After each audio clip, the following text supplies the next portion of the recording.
Hello everyone, welcome to hashtag HNF. আপনারা সবাই জানেন আমরা এখন আছি পর্তুগালে। সো আমরা ফাইনালি আজকে পর্তুগাল থেকে ব্যাক করছি। তো এই ভিডিওতে আমরা শেয়ার করব পর্তুগালের কোথায় কোথায় ঘুরলাম এবং আমাদের হোল জার্নিতে কত টাকা খরচ হলো। সো ফার্স্টে যদি আমি কথা বলি আমরা পর্তুগালের কোথায় কোথায় ঘুরলাম, সেক্ষেত্রে আমি বলবো পর্তুগালের লিসবন হচ্ছে ট্যুরিস্টদের জন্য খুবই সুন্দর একটি জায়গা। এখানে প্রতি বছর অনেক ট্যুরিস্ট ঘোরার জন্য আসে এবং হোল সিটিটাই আসলে ট্যুরিস্ট বেস করে তৈরি করা। পর্তুগাল সিটিতে ঘোরার মতন অনেক সুন্দর সুন্দর জায়গা আছে, যার ভিতরে ওয়ান অফ দ্য বেস্ট হচ্ছে পর্তুগাল সিটি। পর্তুগাল সিটিতে আপনি খুব সুন্দর ওয়াক দিতে পারবেন এবং অনেক সুন্দর সুন্দর আর্কিটেক্ট বিল্ডিং দেখতে পাবেন। এবং পর্তুগালের অন্যতম ঘোরার ডেস্টিনেশনের ভিতরে একটি হচ্ছে ভাস্কো দা গামা ব্রিজ। আমরা সবাই জানি ভাস্কো দা গামা ব্রিজ হচ্ছে ইউরোপের লংগেস্ট ব্রিজের একটি। এছাড়া আছে হচ্ছে বেলেম টাওয়ার। বেলেম টাওয়ার হচ্ছে ওয়ার্ল্ড হেরিটেজ সাইটের একটি। সো এখানে খুব সুন্দর ভাবে আপনি ঘুরতে পারবেন এবং খুব সুন্দর একটি সময় কাটাতে পারবেন, কারণ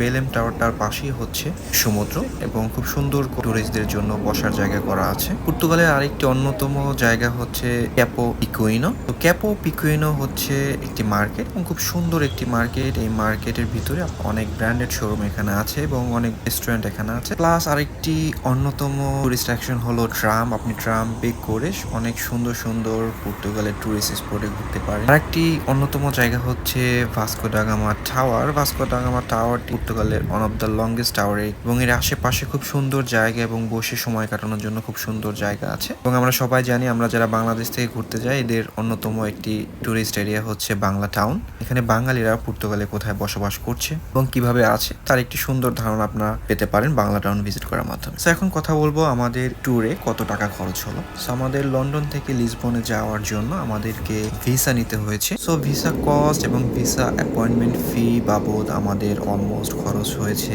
50,000 টাকার মতো, যদি আমি বাংলায় কনভার্ট করি। আমরা এয়ার টিকিট হচ্ছে অনেক আগে কেটে রেখেছিলাম, যার জন্য এয়ার টিকিট বাবদ আমাদের দুইজনের খরচ হয়েছে অলমোস্ট 22,000। এবং হোটেল সেম, আমরা অনেক আগেই হোটেল বুক করেছিলাম এবং 2 নাইট 3 ডেজ জন্য হোটেল কস্ট ছিল অলমোস্ট 35,000 টাকা বাংলা টাকায়। এখন যদি আমি পর্তুগালের ট্রান্সপোর্ট নিয়ে কথা বলি, পর্তুগালের ট্রান্সপোর্টেশন সিস্টেম খুবই ভালো। এখানে আপনি বাস, ট্রাম, ট্রেন সবকিছুই পাবেন। এবং আপনি যদি per day travel card use করেন তাহলে আপনাকে পার পারসন 6 ইউরো খরচ করতে হবে, যার মাধ্যমে আপনি হোল ডে বাস, ট্রাম এবং ট্রেন যে কোনো জায়গাতে ট্রাভেল করতে পারবেন। তো আমাদের হোল জার্নিতে দুইজনের অলমোস্ট 30 পাউন্ডের মতন খরচ হয়েছিল ট্রাভেল পারপাস, যেটা আমি যদি বাংলা টাকায় কনভার্ট করি 4,500 টাকার মতো। ফুড কস্ট, আপনি যেখানে ঘুরতে যান আপনাকে অবশ্যই ফুড কস্ট বাবদ একটি ভালো অ্যামাউন্ট খরচ করতে হবে, বিকজ পর্তুগালে বা আপনি ইউরোপের যে কোনো দেশে যখন ঘুরতে যাবেন আপনাকে সবসময় কনসার্ন থাকতে হবে হালাল ফুডের ব্যাপারে। সো হালাল ফুডের জন্য আপনাকে একটু কষ্ট করতে হবে। ওভারঅল এই ট্যুরে আমাদের ফুড কস্ট বাবদ 10 থেকে 12,000 টাকার মতন খরচ হয়েছে।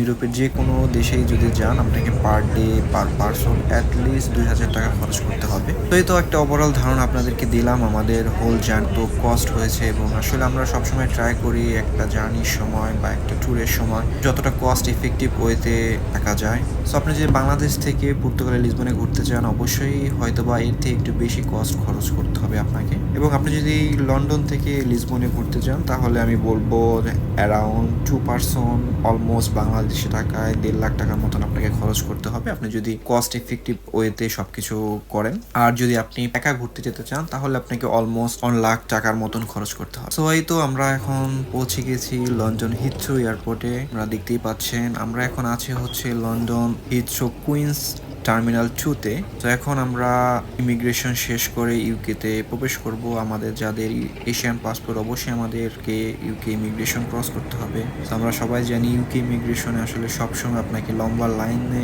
থাকতে হবে। সো আজকের মতো এই পর্যন্তই। যদি ভিডিওটি আপনাদের ভালো লেগে থাকে তাহলে অবশ্যই আমাদের চ্যানেলে সাবস্ক্রাইব করবেন।